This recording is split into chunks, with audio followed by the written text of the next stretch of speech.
again ang Rush Band mula Manao. Siyempre, kilalanin muna natin sila. Names niyo, pre. Paolo po, Paolo. Paolo. Deo po. Deo po. Okay ka. Guwang tayo ng mic. Deo po, Deo. Deo. At, Christian.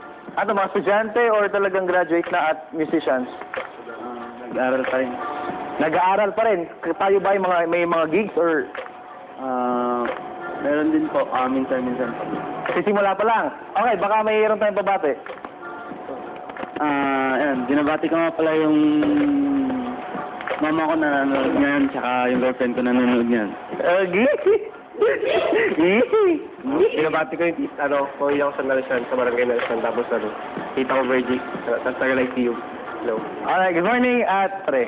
Hello. Gusto ko i-greet yung family ko sa Manawag, kaya sa papa ko, sa kapatid ko, tapos syempre sa special someone kay Miss...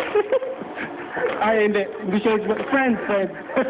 Kay Miss Christian Pilar. Alright. Ako din, binabati ko lahat ng mga kamag-anak ko dyan sa Libsong sa Tamaria, Pangasinan. At bago ko pa masolo lahat ng greetings above, puntahan muna natin sina Cory dahil siyempre, hindi ako papayag na hindi ko matikman ang kanilang niluto ngayong umaga. Ayun naman nauna ka na wala na kaming magagawa doon. Okay, so ma'am, eto na nga. Handa na ang ating pagkain. Siyempre, Ernest, alam ko ito inaantay mo. Tikman mo na, ito. Parang ako lang ba? Hindi! Siyempre, gusto namin ikaw ang unang tumikim. Kasi hindi ka namin nakasama sa pagluluto kanina. Alright. Siyempre, taba ang pipiliin ko